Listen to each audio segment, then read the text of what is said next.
Hello everyone, my name is Abhishek Gupta and I welcome you all on this fast tech 250 series, जहां पे हम लोग आरबीडब्ल्यूएम component की जो मोस्ट इंपॉर्टेंट टॉपिक्स हैं उनको कवर अप करने की कोशिश कर रहे हैं in just 25 sessions, so that आप लोग एटलीस्ट 50 मार्क्स अपने इंश्योर कर पाएं out of your 100 marks in RBWM component. अब आज हम लोग बात करने वाले हैं पोर्टफोलियो मैनेजमेंट सर्विस के बारे में, but before moving ahead I just want to let you know guys कि भाई अगर आप लोग एक स्ट्रक्चर्ड प्रेपरेशन करना चाहते हैं अंडर द राइट गाइडेंस, तो आप लोग लाइव क्रैश कोर्स बैच 5 में खुद को एनरोल कर लें। और अगर आप लोगों की प्रिपरेशन कंप्लीट हो चुकी है तो जस्ट टू इवेल्युएट योरसेल्फ आप लोग जो है टेस्ट सीरीज में खुद को एनरोल कर सकते हैं। अब इन कोर्सेज के बारे में हम लोग इस सेशन के एंड के अंदर जो है डिटेल में बात करेंगे। फिलहाल हम लोग जो है अपनी डिस्कशन को कंटिन्यू करते हैं विद द PYQ। अब देखिए, जो हम लोग आज टॉपिक डिस्कस करने वाले हैं that is portfolio management service, वहां से हम लोगों को लास्ट साइकिल्स में भी एग्जाम में क्वेश्चन देखने के लिए मिले हैं। जैसे मई 2023 के अंदर different type of portfolio management को लेकर के जो क्वेश्चन था वो फ्रेम किया गया था। अब देखिए भाई, जो भी टॉपिक्स हम लोग इस सीरीज के अंदर डिस्कस करते हैं वहां से कहीं ना कहीं हम लोगों को लास्ट साइकिल में जो क्वेश्चंस हैं वो एग्जाम में देखने के लिए मिल रहे हैं। तो आप लोगों ने इस सीरीज के साथ कंटिन्यूअसली जुड़े रहना है सो दैट आप लोग एटलीस्ट 50 मार्क्स अपने इंश्योर कर पाएं out of your 100 marks in RBWM component भी। तो अब आज की डिस्कशन को स्टार्ट करते हैं विद पोर्टफोलियो मैनेजमेंट कि भाई पोर्टफोलियो मैनेजमेंट होता क्या है। सो देखिए, what is portfolio management? It is the art of managing individuals investment. एक इंडिविजुअल जिसके पास एक सरप्लस वेल्थ हम लोगों को देखने के लिए मिल रही है, उस इंडिविजुअल की जो सरप्लस वेल्थ है उसको किस तरह से मैनेज करना है, इसी के आर्ट को हम लोग क्या बोल रहे हैं? पोर्टफोलियो मैनेजमेंट बोल दे रहे हैं। अब हम लोग यहाँ पे एक जो पोर्टफोलियो मैनेजमेंट है इसके अंदर प्रॉफिट को मैक्सिमाइज करने की कोशिश करते हैं एक इन्वेस्टर के लिए with in a stipulated period by keeping few things in mind. क्या कुछ वो फैक्टर्स हैं जो हम लोगों को ध्यान में रखने रहते हैं? So long term financial goals क्या हैं क्लाइंट के? क्लाइंट कौन हो सकता है? इंडिविजुअल और कंपनी दोनों यहाँ पे क्लाइंट हो सकते हैं। अब लॉन्ग टर्म फाइनेंशियल गोल से मेरा मतलब क्या है कि जो क्लाइंट या फिर जो इन्वेस्टर है वो क्या चाहता है कि भाई मुझे हाई रिस्क के साथ में जो है वो हाई रिटर्न चाहिए, या फिर लो रिस्क के साथ में स्टेबल रिटर्न जो एक इन्वेस्टर या फिर एक क्लाइंट जो है चाहता है guys. So this is how we can determine the long term financial goal of the client, and depending upon the long term financial goals हम लोग जो है वो मैक्सिमाइज करने की कोशिश करेंगे प्रॉफिट्स को भी। इसके अलावा रिस्क टॉलरेंस क्या है क्लाइंट का? रिस्क टॉलरेंस से मेरा मतलब क्या है कि भाई एक इंडिविजुअल जो है वो क्या हाई रिस्क लेना चाहता है या फिर वो लो रिस्क के साथ में स्टेबल रिटर्न्स चाहता है गाइज। सो रिस्क टॉल, अब देखिए कोई यंग एज कस्टमर है, ठीक है, यंग एज कस्टमर का जो रिस्क एपेटाइट है, जो रिस्क एपेटाइट है एक यंग एज कस्टमर का दैट मे बी हाई, और जो एक ओल्ड एज कस्टमर है, ओल्ड एज कस्टमर का जो रिस्क एपेटाइट है दैट में भी लो भी। So depending upon the risk tolerance of the client हम लोग जो है वो मैक्सिमाइज करने की कोशिश करेंगे प्रॉफिट को। इसके अलावा नेक्स्ट फैक्टर जो हम लोगों को ध्यान में रखना है that is by creating the right mix of investment, कि हम लोग जो है वो डाइवर्सिफाइड इन्वेस्टमेंट करें in form of bond, share and cash guys, so that हम लोग जो है वो एक ही जगह के ऊपर सारा का सारा जो फंड है उसको इन्वेस्ट ना कर दें। हम लोग डाइवर्सिफाइड इन्वेस्टमेंट जो है वो एक कस्टमर की करें या फिर क्लाइंट की करवाएं। So these are the factors जो हम लोगों को ध्यान में रखने हैं जब भी हम लोगों को कस्टमर के लिए जो प्रॉफिट है उसको मैक्सिमाइज करना होगा with in a stipulated period of time हुई। आफ्टर दैट, अब ये जो हमारा पोर्टफोलियो मैनेजमेंट है इसके क्या कुछ ऑब्जेक्टिव्स हम लोगों को देखने के लिए मिलते हैं। तो सबसे पहला जो ऑब्जेक्टिव है that is capital appreciation. Capital appreciation का मतलब क्या है कि भाई अगर मैंने 50 लाख रुपए जो है वो इन्वेस्ट किए तो माई ऑब्जेक्टिव विल बी कि भाई ये 50 लाख जो है बढ़ करके 80 लाख रुपए हो जाए, ठीक है। So this is capital appreciation. Next is maximizing return on the investment, कि मैं मैक्सिमम रिटर्न अपनी इन्वेस्टमेंट के ऊपर फैच कर पाऊं। Next is to improve the overall proficiency of portfolio. अब देखिए एक पोर्टफोलियो होता क्या है पहले तो ये समझिए। एक पोर्टफोलियो एक बकेट की तरह है जिसके अंदर अलग अलग तरह के एसेट्स हम लोगों को देखने के लिए मिलते हैं। तो हम लोगों को पोर्टफोलियो मैनेजमेंट के अंदर ये ध्यान रखना है कि हमारा जो पोर्टफोलियो है उसकी ओवरऑल प्रोफिशिएंसी इंप्रूव हो। मतलब ऐसा ना हो कि इनमें से किसी एक या दो एसेट जो है वो हम लोगों को बढ़िया रिटर्न ला करके दे रहे हैं, बाकी सभी एसेट जो हम लोगों को डिजायर्ड आउटपुट, डिजायर्ड रिटर्न ला करके नहीं दे रहे हैं। तो ऐसा नहीं होना चाहिए। We need to keep in mind कि भी ओवरऑल प्रोफिशिएंसी जो हो पोर्टफोलियो की इंप्रूव हो। After that risk optimization. Risk optimization का मतलब क्या है कि हम लोग मिनिमम रिस्क को बियर करते हुए मैक्सिमम रिटर्न को फैच कर लें। Next is allocate the resources optimally, तो हम लोगों को जो रिसोर्सेज है उनको ऑप्टिमली एलोकेट करना है, मतलब डिफरेंट काइंड ऑफ एसेट्स के अंदर हम लोगों को जो है इन्वेस्टमेंट करनी है। After that ensuring flexibility of portfolio, flexibility of portfolio से मेरा मतलब क्या है कि भाई अगर एक इंडिविजुअल को अपनी फाइनेंशियल नीड्स को फुलफिल करना है, so the portfolio should be flexible enough so that जो फंड है जो उसने इन्वेस्ट कर रखे हैं इस पोर्टफोलियो के अंदर, those can be withdrawn to fulfil the financial need. Next is protecting the earning against the market risk. अब इसका क्या मतलब है कि अगर मार्केट रेट्स में हम लोगों को चेंजेस देखने के लिए मिल रहे हैं, तो उन मार्केट रेट्स में चेंजेस आने की वजह से हमारी जो रिटर्न है पोर्टफोलियो की वो हैम्पर नहीं होनी चाहिए guys. So these are the objective of portfolio management. After that next हम लोग बात कर लेते हैं 3 की एलिमेंट्स इन पोर्टफोलियो मैनेजमेंट के बारे में। अब देखिए हम लोगों को 3 की एलिमेंट्स जो देखने के लिए मिलते हैं पोर्टफोलियो मैनेजमेंट के अंदर, कौन कौन से वो की एलिमेंट्स हैं। सबसे पहला जो की एलिमेंट है दैट इज एसेट एलोकेशन। अब देखिए एसेट एलोकेशन का मतलब क्या है। Asset allocation means strategic distribution of investment among different asset classes. अलग अलग तरह के एसेट क्लासेस के अंदर जो है वो हम लोग इन्वेस्टमेंट करवाएं अपने क्लाइंट की, दिस इज एसेट एलोकेशन। अब ये जो अलग अलग तरह के एसेट्स हैं ये क्या हो सकते हैं, स्टॉक्स के अंदर इन्वेस्टमेंट हो सकती है, बॉन्ड्स के अंदर, कैश के अंदर, और इवन अल्टरनेटिव एसेट्स के अंदर, जिसके अंदर हमारे क्या क्या आ जाते हैं, आर्ट एंड एंटीक्स, कॉमोडिटीज, या फिर हमारी जो विंटेज कार है, ओल्ड वाइन है, जिनकी हम लोगों को फ्यूचर पोटेंशियल इकोनॉमिक वैल्यू जो है वो इंक्रीज होती हुई देखने के लिए मिलती है। So these are the assets in which we can make the investment for our client. After that a mix of asset provides balance and protect against the risk. Mix of asset मतलब कि सारी की सारी investment हम लोगों को equity के अंदर ही नहीं कर देनी है, या फिर सारी की सारी इन्वेस्टमेंट डेट के अंदर ही नहीं कर देनी है। सो हम लोगों को रिस्क को भी प्रोटेक्ट करना है और एक हाई रिटर्न भी जो है फैच करनी है।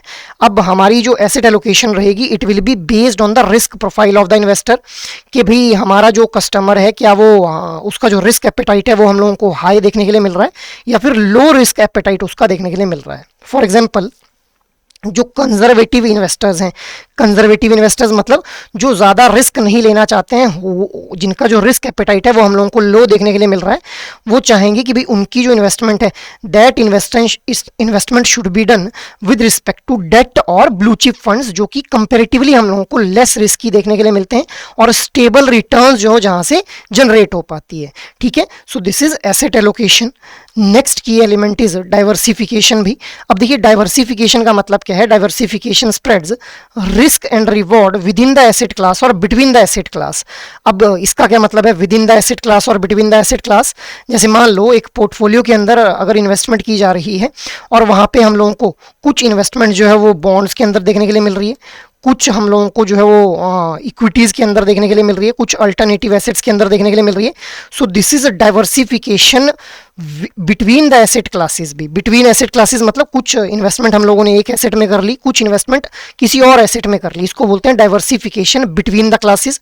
With in the asset class का मतलब क्या हो जाएगा यहाँ पे कि भाई अगर बॉन्ड्स में इन्वेस्टमेंट कर रहे हैं तो हम लोग अलग अलग तरह के बॉन्ड्स में इन्वेस्टमेंट करें, corporate bonds, convertible bonds, zero coupon bonds, sovereign gold bond. So this is diversification with in an asset class भी। अब इससे होता क्या है कि जो रिस्क और रिवॉर्ड का बैलेंस है वो हम लोग जो है वो मेंटेन कर पाते हैं। आफ्टर दैट अब हम लोगों को ये जो डाइवर्सिफिकेशन है इसके थ्रू एक प्रूडेंट स्ट्रेटेजी ऑप्ट होती हुई देखने के लिए मिलती है, जो कि एक डाइवर्सिफाइड इन्वेस्टमेंट बास्केट जो क्रिएट कर देती है for the broader exposure.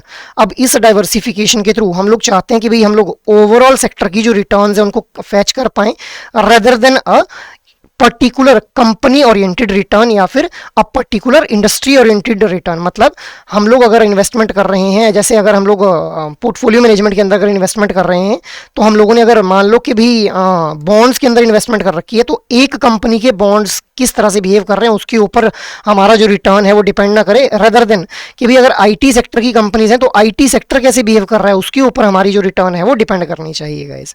And it also reduces the short term volatility, क्योंकि कंपनीज की जो वैल्यूएशन है वो ऊपर नीचे हो सकती है, कंपनीज के स्टॉक्स के प्राइजेस ऊपर नीचे हो सकते हैं, बट सेक्टर की ओवरऑल रिटर्न्स हम लोगों को अगर फैच करनी है तो वहां पे कम रिस्क जो है इन्वॉल्व रहता है गाइस। अब जो रियल डाइवर्सिफिकेशन है that spans between securities, economic sectors sectors and geographical regions भी। इकोनॉमिक सेक्टर्स मतलब कि हम लोगों को कौन कौन से सेक्टर में, आईटी सेक्टर में इन्वेस्टमेंट करनी है, या फिर हम लोगों को जो है वो माइनिंग सेक्टर के अंदर इन्वेस्टमेंट करनी है, oil and petroleum, oil and gas sector के अंदर इन्वेस्टमेंट करनी है। इसके अलावा हमारी जो डाइवर्सिफिकेशन है that also spans between the geographical regions, कि भाई इंडिया की कंपनीज के अंदर इन्वेस्टमेंट करनी है, यूएस की कंपनीज के अंदर इन्वेस्टमेंट करनी है। So this is real diversification भी, which is the second element of portfolio management. Next one is the rebalancing. अब देखिए रीबैलेंसिंग का मतलब क्या है, जहां पे हम लोग एक रेगुलर प्रोसेस हम लोगों को देखने के लिए मिलता है, जहां पे हम लोग रिस्टोर करते हैं एक पोर्टफोलियो को to its original target allocation. Original target allocation का मतलब क्या है कि भाई जहाँ पे अगर हम लोगों ने मान लो जब हम लोगों ने इन्वेस्टमेंट की थी तो रिस्क और जो रिटर्न का जो बैलेंस था वो हम लोगों को रिस्टोर करना रहता है। अगर रिस्क हम लोगों ने डिसाइड किया था कि भाई 15% रिस्क जो है वो हम लोग बियर करेंगे and return will be approximately 35%, तो इस एक्चुअल रिस्क रिटर्न के बैलेंस पे हम लोगों को जो है वो लेकर के आना है अपने पोर्टफोलियो को। अब ये जो हमारी रीबैलेंसिंग है ये प्रिवेंट करती है deviation caused by the market fluctuation. मतलब मार्केट में फ्लक्चुएशन आने की वजह से अगर हमारा ये रिस्क और रिटर्न का जो बैलेंस है अगर ये डिस्टर्ब होता है तो इसको डेविएट करने से रोकता है हमारा ये रीबैलेंसिंग। आफ्टर दैट हम लोग यहाँ पे जो है वो कैप्चर करते हैं गेन्स को और मेंटेन करते हैं पोर्टफोलियो के ओरिजिनल रिस्क रिवॉर्ड बैलेंस को गाइज। फॉर एग्जाम्पल अगर एक पोर्टफोलियो के अंदर हम लोगों को शिफ्ट देखने के लिए मिल रहा है फ्रॉम 70% इक्विटी टू 80%, मतलब हम लोगों ने डिसाइड किया था कि भाई 70% जो हमारी इन्वेस्टमेंट है वो इक्विटी में रहेगी और 30% जो इन्वेस्टमेंट है वो हम लोगों को डेट के अंदर रखनी है, क्योंकि हम लोग जानते हैं कि equities are more riskier in comparison to the debt investment. अब अगर मार्केट में चेंज होने की वजह से हमारी ये जो इन्वेस्टमेंट है इसका बैलेंस शिफ्ट हो जाता है, जैसे ये हो जाता है 80% इन्वेस्टमेंट इक्विटी में हो जाती है और 20% जो डेट में रह जाती है, तो इस वजह से क्या हो सकता है हमारा रिस्क फैक्टर इंक्रीज हो गया, क्योंकि 80% इन्वेस्टमेंट जो है इक्विटीज में हो गई। तो हम लोगों को इसको जो है वो ओरिजिनल टारगेट के ऊपर लेकर के आना है, which is 70% equity and 30% debt guys. So this is rebalancing भी। तो ये हम लोगों ने 3 एलिमेंट्स के बारे में डिस्कशन कर लिया with respect to portfolio management भी। आफ्टर दैट नेक्स्ट हम लोग बात कर लेते हैं टाइप्स ऑफ पोर्टफोलियो मैनेजमेंट के बारे में। अब देखिए अलग अलग तरह के पोर्टफोलियो मैनेजमेंट हम लोगों को देखने के लिए मिलती है। सबसे पहला हम लोग यहाँ पे डिस्कस करेंगे एक्टिव पोर्टफोलियो मैनेजमेंट। अब देखिए जो एक्टिव पोर्टफोलियो मैनेजमेंट है वहां पे जो पोर्टफोलियो मैनेजर है उसका एम रहता है कि भाई आउट परफॉर्म करे वो मार्केट इंडिसेस को, मतलब जो मार्केट इंडेक्सेस के थ्रू रिटर्न आ रही है उससे ज्यादा रिटर्न फैच करने की कोशिश की जाती है पोर्टफोलियो के through. So this is active portfolio management. अब यहाँ पे जो पोर्टफोलियो मैनेजर है वो एक्टिवली बाय और सेल करता है सिक्योरिटीज को, जिस वजह से वो हाई रिटर्न्स जनरेट कर पाता है। बट हाँ यहाँ पे रिस्क भी हम लोगों को इंक्रीज्ड होता हुआ देखने के लिए मिलता है guys, because it is a common market phenomena कि भाई higher the risk higher the return guys. So this is active portfolio management, जहाँ पे एक्टिवली बाय एंड सेल किया जा रहा है सिक्योरिटीज को और आउट परफॉर्म करने की कोशिश की जा रही है, मतलब जो मार्केट इंडिसेस हैं उनसे ज्यादा रिटर्न फैच करने की कोशिश की जा रही है। Next one is passive portfolio management. अब ये जो पैसिव पोर्टफोलियो मैनेजमेंट है यहाँ पे जो पोर्टफोलियो मैनेजर है he seeks to mimic index performance, मतलब जो जितना मार्केट इंडेक्सेस के थ्रू हम लोगों को जो रिटर्न मिल रही है सेम रिटर्न को फैच करने की कोशिश की जाती है पोर्टफोलियो मैनेजर के द्वारा by investing in same securities with similar weights. इसको हम लोग इंडेक्स इन्वेस्टिंग भी बोल देते हैं। अब यहाँ पे कंपैरेटिवली हम लोगों को लो ट्रांजैक्शन कॉस्ट देखने के लिए मिलती है, बट जो रिजल्ट्स रहते हैं दो, और मतलब जो हम लोगों को रिटर्न देखने के लिए मिलती है that is closely with respect to the market return guys. ठीक है, so this is passive portfolio management. Next one is discretionary portfolio management. अब देखिए भाई डिस्क्रिशनरी पोर्टफोलियो मैनेजमेंट का मतलब क्या है, जहां पे जो पोर्टफोलियो मैनेजर है उसका फुल कंट्रोल रहता है पोर्टफोलियो के ऊपर और वो अलग अलग तरह की स्ट्रेटेजीज को जो है वो एम्प्लॉय कर सकता है for fetching the maximum return. अब ये जो डिस्क्रिशनरी पोर्टफोलियो मैनेजमेंट है ये उन इन्वेस्टर्स के लिए सुटेबल है who are having the limited time as well as limited investment knowledge. अब क्योंकि यहाँ पे हम लोग देख पा रहे हैं कि पोर्टफोलियो मैनेजर का फुल कंट्रोल रहता है तो यहाँ पे हम लोगों को एक हायर फी जो है वो चार्ज होती हुई देखने के लिए मिलती है, बिकॉज यहाँ पे जो इन्वेस्टर है उसकी एक बहुत ही कम इन्वॉल्वमेंट हम लोगों को देखने के लिए मिलती है with respect to management of the portfolio, क्योंकि उसके पास ना तो टाइम है और ना ही नॉलेज है इन्वेस्टमेंट को लेकर के, तो इसलिए ज़्यादा फी यहाँ पे चार्ज की जाती है अभी। After that next one is the non discretionary portfolio management.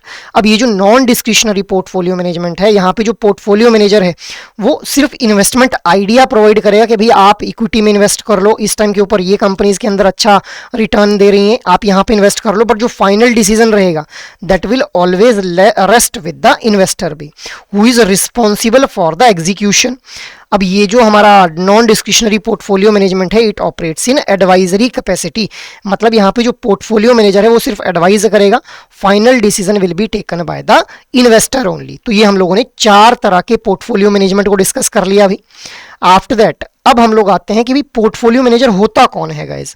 तो देखिए, एक ऐसा इंडिविजुअल जो क्लाइंट की फाइनेंशियल नीड को समझे, ठीक है, और एक सुटेबल इन्वेस्टमेंट प्लान लेकर के आए as per the income and risk taking ability of the client, उसको हम लोग क्या बोल देते हैं, पोर्टफोलियो मैनेजर बोल देते हैं। कि भाई अब अगर एक अमित नाम का एक कस्टमर है, ठीक है, अमित नाम का जो कस्टमर है वो चाहता है कि भाई मुझे जो है वो एक हाई रिटर्न जो फैच करनी है, ठीक है, एंड मेरा जो रिस्क एपेटाइट है वो भी हाई है, तो depending upon his risk appetite and his financial need एक सुटेबल इन्वेस्टमेंट प्लान इसको बताया जाएगा पोर्टफोलियो एक इंडिविजुअल के द्वारा, जिसको हम लोग क्या बोल देंगे, पोर्टफोलियो मैनेजर बोल देंगे गाइज।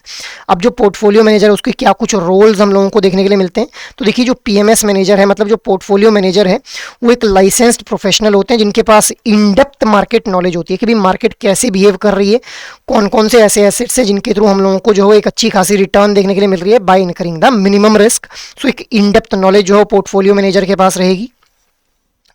अब ये जो पोर्टफोलियो मैनेजर हैं ये कस्टमाइज करते हैं, these customised for high net worth individual based on their return goal and risk tolerance. अब यहाँ पे जो पोर्टफोलियो मैनेजर हैं उनके द्वारा एक इन्वेस्टमेंट पॉलिसी स्टेटमेंट क्रिएट की जाती है टू अंडरस्टैंड कि भाई क्लाइंट की फाइनेंशियल सिचुएशन क्या है और उसकी नीड्स क्या है, मतलब कि उसने पहले कहाँ कहाँ इन्वेस्टमेंट कर रखी है और उन इन्वेस्टमेंट के थ्रू किस तरह से उसको रिटर्न जनरेट होकर के आ रही है, और अभी वो क्या उसकी करंट फाइनेंशियल नीड्स है, तो उनको ध्यान में रखते हुए एक इन्वेस्टमेंट पॉलिसी स्टेटमेंट क्रिएट कर दी जाएगी पोर्टफोलियो मैनेजर के द्वारा। अब जो पोर्टफोलियो मैनेजर है that aligns return requirement with client risk profile considering the factors like time horizon, कि भाई कितने टाइम के लिए इन्वेस्टमेंट करनी है, ठीक है, इसके अलावा टैक्सेस किस तरह से जो है वो उसने अपने टैक्सेस को मिनिमाइज करना है, लिक्विडिटी कितनी रखनी है, और या फिर कुछ और यूनिक कंसीडरेशन होती है क्लाइंट की कि भाई मुझे जो है वो सिर्फ इसी कंपनी के इक्विटी के अंदर जो है इन्वेस्टमेंट करनी है या फिर इस कंपनी के मुझे डेट्स के अंदर ही इन्वेस्टमेंट करनी है।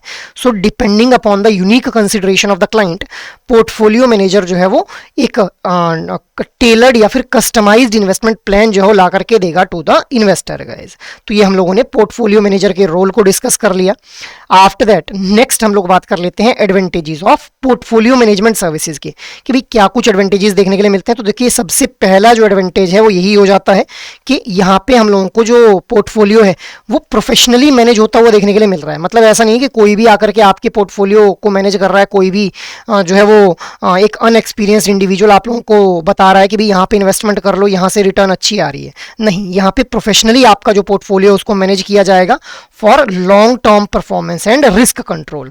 इसके अलावा कॉन्टिन्यूस मॉनिटरिंग जो है पोर्टफोलियो की जाती है, ठीक है, कि भाई जो हमारा एक्चुअल रिजल्ट है और जो एक्सपेक्टेड रिजल्ट है, मतलब जो एक्चुअल रिटर्न और एक्सपेक्टेड रिटर्न है वो इक्वल रहें, और जो हमारा एक्सपेक्टेड रिस्क और जो एक्चुअल रिस्क है वो भी हम लोगों को जो है वो इक्वल देखने के लिए मिले। तो इसीलिए कॉन्टिन्यूस मॉनिटरिंग यहाँ पे की जाती है। ऐसा नहीं है कि आप लोगों का जो फंड्स हैं उनको सिर्फ इन्वेस्ट कर दिया पोर्टफोलियो मैनेजर ने और उसके बाद उसकी कोई जो है वो रिस्पॉन्सिबिलिटी नहीं है। He is having the complete responsibility to monitor the performance of the portfolio. Next one is risk control.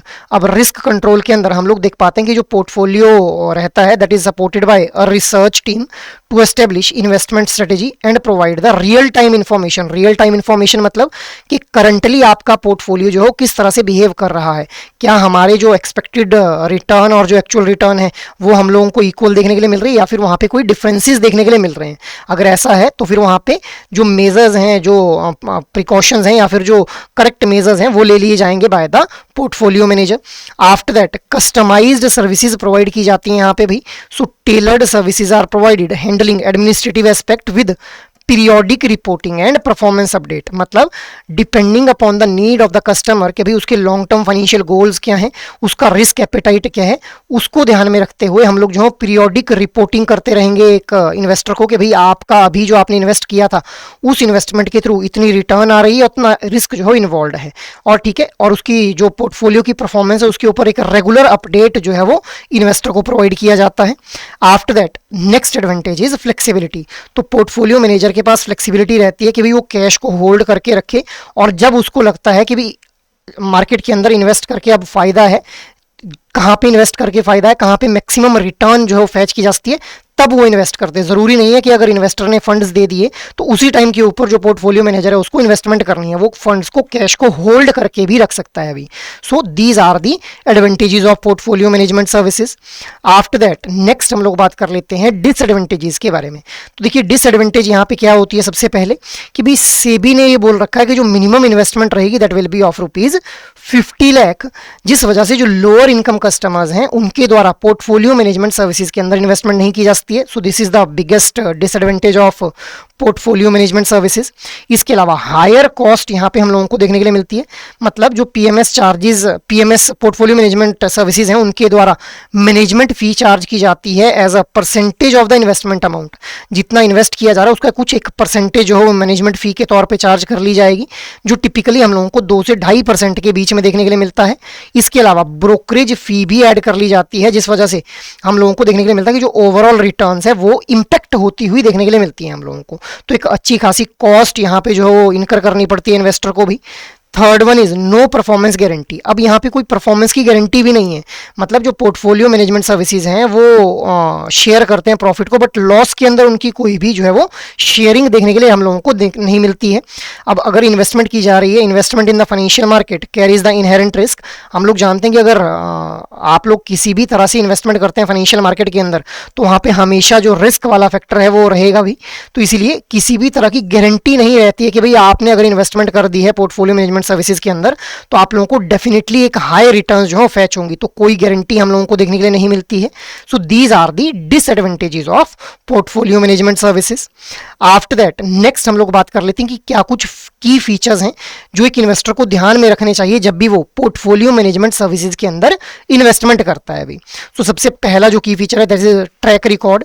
तो भी जो इन्वेस्टर है उसको एग्जामिन करना है पीएमएस के, जो पीएमएस मॉडल पोर्टफोलियो की परफॉर्मेंस को against the market indices to assess कि भी जो मैनेजर है उसकी एबिलिटी क्या है, ठीक है, to select companies and the overall performance के, मतलब मार्केट इंडिसेस के जो मार्केट इंडेक्सेस जो परफॉर्मेंस ला करके दे रहे हैं, मार्केट इंडिसेस के थ्रू जो रिटर्न आ रही है उनको हम लोगों को एग्जामिन करना है और हम लोगों को ये असेस करना है कि जो हमारा पोर्टफोलियो मैनेजर है उसने किन किन कंपनीज के अंदर हमारा जो फंड्स है, जो हमारी मनी है उसको इन्वेस्ट कर रखा है, और ओवरऑल परफॉर्मेंस हम लोगों को जो है वो मॉनिटर करनी है। आफ्टर दैट पोर्टफोलियो मैनेजर, अब हम लोगों को जो है वो ड्यू डिलीजेंस करनी है, मतलब प्रॉपरली वेरीफाई करना है कि भी हमारा जो पोर्टफोलियो मैनेजर है is he capable enough to generate greater returns with respect to our portfolio management. So हम लोग यहाँ पे क्या करेंगे, एजुकेशनल बैकग्राउंड क्या है हमारे पोर्टफोलियो मैनेजर का, और उसकी एक्सपीरियंस क्या है, कितने बड़े बड़े पोर्टफोलियोज को उसने जो हैंडल कर रखा है और किस तरह से बेटर रिटर्न्स उसने दिला रखी हैं प्रीवियसली, उसके बेसिस के ऊपर जो है वो हम लोग कॉम्पिटेंसी को जो है वो मेजर कर पाते हैं पोर्टफोलियो मैनेजर की गाइस। तो ये भी हम लोगों को असेस करना है कि हमारा पोर्टफोलियो मैनेजर जो क्या कॉम्पिटेंट इनफ है to generate good returns in this portfolio management services. After that third one is the investment strategy.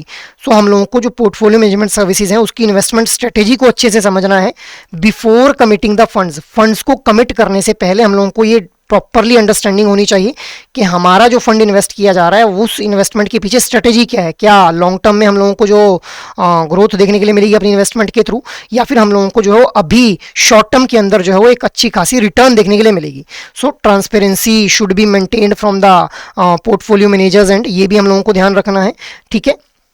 Next is fee arrangement, कि भाई फी किस तरह से चार्ज की जा रही है। So we need to look for a fee structure that benefits both the investor as well as the manager, मतलब जो पोर्टफोलियो मैनेजर है और जो इन्वेस्टर है जिसने फंड इन्वेस्ट करना है, दोनों को जो है वो बेनिफिट होना चाहिए, ऐसा फी अरेंजमेंट होना चाहिए। तो प्रॉफिट शेयरिंग जो होनी चाहिए that should be typically around 20%, और जो मैनेजमेंट फी है that should be within the industry standards that is 1 to 3%। A hurdle rate clause ensures कि भी प्रॉफिट शेयरिंग तभी होगी जब फंड जो है एक मिनिमम रिक्वायर्ड रेट को बीट कर लेंगे। इसका मतलब क्या है कि भाई अगर हमारी जो इन्वेस्टमेंट है वहाँ पे हम लोगों को जो एक मिनिमम रिटर्न, अगर 15% की मिनिमम रिटर्न आ रही है, उसके बाद हम लोग जो है वो मतलब प्रॉफिट को शेयर तभी करेंगे अगर एटलीस्ट 15% की रिटर्न हमारा जो पोर्टफोलियो वो हम लोगों को जनरेट करके देगा भाई। सो इसको बोलते हैं hurdle rate based profit sharing structure guys. So these are the particular features जो हम लोगों को ध्यान में रखने जब भी हम लोगों को पोर्टफोलियो मैनेजमेंट सर्विसेज के अंदर इन्वेस्टमेंट करनी है भाई। आफ्टर दैट नेक्स्ट हम लोग बात कर लेते हैं कि भाई पोर्टफोलियो मैनेजमेंट सर्विसेज और म्यूचुअल फंड दोनों में क्या कुछ डिफरेंस हम लोगों को देखने के लिए मिलता है। तो देखिए जो पोर्टफोलियो मैनेजमेंट सर्विसेज हैं these are highly tailored to invest individuals goal, customized हम लोगों को ज़्यादा देखने के लिए मिलती हैं पोर्टफोलियो मैनेजमेंट सर्विसेज। और जो म्यूचुअल फंड है these are limited to fund classification. आप लोग म्यूचुअल फंड में सिर्फ ये चूज कर सकते हैं कि मुझे जो है वो डेट म्यूचुअल फंड्स के अंदर इन्वेस्ट करना है, इक्विटी म्यूचुअल फंड्स के अंदर करना है। आप लोग ये चूज नहीं कर सकते कि इस कंपनी के ही इक्विटी म्यूचुअल फंड्स के अंदर मुझे इन्वेस्ट करना है। After that portfolio management services के अंदर हम लोग देख पाते हैं कि भाई these are more personalized with direct manager interaction, क्योंकि यहाँ पे जो पोर्टफोलियो मैनेजर है वो डायरेक्टली इंटरेक्ट करता है विद द इन्वेस्टर, जबकि म्यूचुअल फंड के अंदर जो इंटरेक्शन रहती है that is typically limited to the fact sheet कि भाई ये वाले वो फंड्स हैं जिन्होंने अच्छा बिहेव किया है लास्ट 10 साल के अंदर, तो एक फैक्ट बेस्ड इंटरेक्शन हम लोगों को देखने के लिए मिलती है, डायरेक्ट इंटरेक्शन नहीं रहती है यहाँ पे म्यूचुअल फंड के केस में। अब जो पोर्टफोलियो मैनेजमेंट सर्विसेज हैं यहाँ पे hurdle rate based profit sharing हम लोगों को देखने के लिए मिलती है विद द मेंटेनेंस फी। अभी हम लोगों ने बात की hurdle rate based profit sharing क्या है कि भाई एक मिनिमम रिटर्न अगर फैच कर पाएगा पोर्टफोलियो हमारा तभी जो प्रॉफिट को शेयर किया जाएगा, otherwise profit sharing will not be done. जबकि म्यूचुअल फंड के अंदर एक फिक्स एंट्री और एग्जिट फी रहती है हम लोगों को और एनुअल एक्सपेंसेस जो है बियर करने पड़ते हैं यहाँ पे guys. After that portfolio management services के अंदर जो ओनरशिप है दैट इज डायरेक्ट एसेट की ओनरशिप जो है वो इन्वेस्टर की रहती है कि भाई अगर एक इन्वेस्टर है, अमित नाम की इन्वेस्टर है, उन्होंने अगर टाटा नाम की कंपनीज के अंदर इन्वेस्टमेंट कर रखा है तो वहाँ पे डायरेक्ट ओनरशिप जो है वो शेयर्स की रहेगी, टाटा के शेयर्स की यहाँ पे। जबकि म्यूचुअल फंड के अंदर जो इन्वेस्टर है उनके पास सिर्फ यूनिट्स की ओनरशिप रहती है, जितनी यूनिट्स उनको अलॉट की जाएंगी in respect of their investment उन यूनिट्स के ऊपर ही इन्वेस्टर की जो है वो ओनरशिप रहती है guys. After that investment size की अगर हम लोग बात करें तो जो पोर्टफोलियो मैनेजमेंट सर्विसेज हैं वहाँ पे मिनिमम 50 लाख की जो इन्वेस्टमेंट है वो करनी पड़ेगी एक इन्वेस्टर को as per the SEBI guidelines. जबकि म्यूचुअल फंड के केस में अलग अलग तरह के अमाउंट को जो इन्वेस्ट किया जाता है, there is no minimum amount which is prescribed with respect to investment in mutual funds. तो ये हम लोगों ने पोर्टफोलियो मैनेजमेंट सर्विसेज और म्यूचुअल फंड दोनों के बीच के डिफरेंस को समझ लिया। Now there is a question in front of you with reference to the portfolio management, consider the following statements. Active portfolio management aims to outperform market indices by actively buying and selling the securities. Passive portfolio management attempt to make the performance of the market index by investing in same securities with similar weights. In a discretionary portfolio management, the final investment decision rests with the investor while the portfolio manager only provide the advice. In a non-discretionary portfolio management, the portfolio manager provides investment ideas but the final decision rests with the investor. So which of the above statements are correct here? Your options are 1 and 2 only, 1, 2 and 4 only, 2, 3 and 4 only, या फिर 1, 2, 3 and 4 भी. What should be the right answer? The right answer will be option number B, that is 1, 2 and 4 only. Third statement क्या बोल रही है? In discretionary portfolio management the final investment decision rest with the investor. नहीं भाई, यहाँ पे जो final decision है that will rest with the portfolio manager only guys. ठीक है, सो ऑप्शन बी हमारा बिल्कुल सही हो जाएगा. Next is with reference to the objectives of portfolio management consider the following statements. One of the objective of portfolio management is capital appreciation. Portfolio management aims to maximize return on investment. Portfolio management focuses only on eliminating risk completely from the investment. Portfolio management aims to allocate resources optimally and ensure flexibility in the portfolio. So which of the above statements are correct here? Your options are 1 and 2 only, 1, 2 and 4 only, 2 and 3 only, 1, 2, 3 and 4 B. What should be the right answer? The right answer will be option number B, that is 1, 2 and 4 only. Third statement गलत क्यों है? क्योंकि यहाँ पे बोल रहा है it focuses only on eliminating the risk. नहीं भी, सिर्फ रिस्क को एलिमिनेट नहीं करना है, हम लोगों को जो है वो रिटर्न को भी मैक्सिमाइज करना है यहाँ पे guys. So option B will be the right one here. Next is with reference to the disadvantages of portfolio management services consider the following statements. Your statements are PMS requires a minimum investment of rupees 50 lakh as mandated by the SEBI. PMS generally involves higher cost including management fee and brokerage charges. PMS guarantees superior returns as provider shares both profit and losses. PMS investment carries inherent market risk with no assurance of performance. So which of the above statements are correct here? Your options are 1 and 2 only, 1, 2 and 4 only, 2 and 3 only, 1, 2, 3 and 4 B. What should be the right answer? The right answer will be option number B, that is 1, 2 and 4 only. Third statement गलत क्यों है? क्योंकि यहाँ पे बोल रहा है it guarantees नहीं, भी किसी भी तरह की गारंटी यहाँ पे मैक्सिमम रिटर्न्स की या फिर सुपीरियर रिटर्न्स की नहीं की जाती है. So this statement is the incorrect one और ऑप्शन बी हमारा बिल्कुल सही हो जाएगा अभी. Next is with reference to the differences between portfolio management services and mutual fund consider the following statements. PMS offers highly customized portfolios, whereas mutual funds are limited to predefined fund classification. In PMS, investors hold unit of the fund, while in mutual fund, investors have the direct ownership of the shares. PMS involves personalized interaction with a portfolio manager, while mutual fund typically provide information through the fact sheet. PMS requires a minimum investment of rupees 50 lakh as per the SEBI guidelines, while mutual fund accept various investment amounts. So you need to select the most appropriate answer here. Your options are 1 and 3 only, 1, 3 and 4 only, 2 and 4 only, 1, 2, 3 and 4. What should be the right answer? The right answer will be option number B, that is 1, 3 and 4 only. Second statement गलत क्यों है? क्योंकि यहाँ पे बोल रहा है in PMS investor hold the unit of the fund. नहीं भी उल्टा यहाँ पे बोल दिया गया है. म्यूचुअल फंड में जो है यूनिट को होल्ड करता है और PMS के अंदर डायरेक्ट ओनरशिप जो है शेयर्स की रहती है अभी. So option B will be the right one here. Next is with reference to the key features to consider in portfolio management services consider the following statements. Statements are the track record of PMS should be evaluated against market indices to assess the performance. Due diligence on the portfolio manager includes evaluating the educational background and experience of the portfolio manager. Third statement क्या बोल रही है? Investment strategy need not to be understood by the investor as PMS manager takes the full control. Profit sharing is typically around 20% and management fee are generally in the range of 1 to 3%. So your options are 1 and 2 only, 1, 2 and 4 only, 2 and 3 only, 1, 2, 3 and 4. B. What should be the right answer? The right answer will be option number B, that is 1, 2 and 4 only. अब यहाँ पे third statement क्या बोल रही है? Investment strategy need not to be understood by the investor. नहीं भी, investment strategy समझनी पड़ेगी इन्वेस्टर को before committing the funds into the investment. अभी so this statement is the incorrect one और ऑप्शन बी हमारा बिल्कुल सही हो जाता है. तो ये हम लोगों ने पोर्टफोलियो मैनेजमेंट सर्विस के बारे में बात कर ली. अपार्ट फ्रॉम दिस, अगर आप लोग जो है वो GIB एग्जाम को लेकर के गाइडेंस चाहते हैं तो आप लोग एडुटैब की वेबसाइट के ऊपर विजिट करें, जहां पे कोर्सेज नाम का ये टैब देखने के लिए मिलेगा. यहाँ जाते ही GIB कोर्सेज के ऊपर आप लोगों ने क्लिक कर लेना है. जैसे ही आप लोग GIB कोर्सेज के ऊपर क्लिक करेंगे तो यहाँ पे अलग अलग तरह के कोर्सेज आप लोगों को देखने के लिए मिल जाएंगे, जिनमें सबसे पहले हम लोग बात कर लेते हैं GIB के लिए कंप्लीट मास्टर कोर्स के बारे में, जहां पे GIB एग्जाम के जो चारों कंपोनेंट्स हैं उनकी एक कॉम्प्रिहेंसिव प्रिपरेशन आप लोगों को करवाई जाएगी with the help of concept classes, जो कि 15 से 20 मिनट की रहेंगी. इसके अलावा एग्जाम से ठीक पहले आप लोगों को लाइव क्लासेस प्रोवाइड की जाएंगी. आप लोग कंटेंट को रिवाइज कर पाएं उसके लिए कंसेप्ट नोट्स आप लोगों को प्रोवाइड किए जाएंगे और आप लोगों को कंटेंट की प्रैक्टिस हो जाए, कंटेंट को सही से प्रैक्टिस आप लोग कर पाएं, इसके लिए solved PYQs, chapter wise mock test और फुल लेंथ मॉक टेस्ट भी प्रोवाइड किए जाएंगे भी. So it can be a one stop solution अगर आप लोग एक कॉम्प्रिहेंसिव प्रिपरेशन करना चाहते हैं. और अगर आप लोग चाहते हैं कि भी इंडिविजुअल कंपोनेंट के मास्टर कोर्स में खुद को एनरोल करना है तो जस्ट स्क्रॉल इट डाउन, यहीं पे IND-IFS, PPB, AFM और RBWM चारों कंपोनेंट्स के इंडिविजुअल मास्टर कोर्सेज भी आप लोगों को देखने के लिए मिल जाएंगे.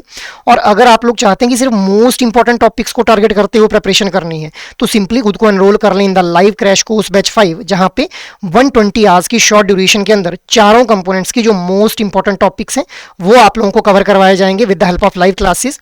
साथ ही साथ आप लोगों को रिवीजन पर्पज के लिए कंसेप्ट नोट्स दिए जाएंगे. आप लोग कंटेंट को प्रैक्टिस सही से कर पाएं इसके लिए आप लोगों को solved PYQs, chapter wise mock test और फुल लेंथ मॉक टेस्ट भी प्रोवाइड किए जाएंगे भी. So it can be a one stop solution अगर आप लोग मोस्ट इंपॉर्टेंट टॉपिक्स को टारगेट करते हुए अपनी प्रिपरेशन को परस्यू करना चाहते हैं भी. और अगर आप लोगों को लग रहा है आप लोगों की प्रिपरेशन तो कंप्लीट है, अब आप लोगों को सिर्फ अपनी जो है वो इवेल्युएशन करनी है, तो टेस्ट सीरीज में खुद को एनरोल कर लें, जहां पे मई 2023 से नवंबर 2025 तक के सॉल्व्ड PYQs आप लोगों को प्रोवाइड किए जा रहे हैं. इसके अलावा आप लोग एग्जाम लाइक पैटर्न के अंदर क्वेश्चंस को प्रैक्टिस कर पाएं उसके लिए फुल लेंथ मॉक टेस्ट दिए जा रहे हैं. साथ ही साथ आप लोग चैप्टर के ऊपर भी अपने जो कमांड है उसको एस्टेब्लिश कर पाएं इसके लिए चैप्टर वाइज मॉक टेस्ट भी आप लोगों को प्रोवाइड किए जा रहे हैं.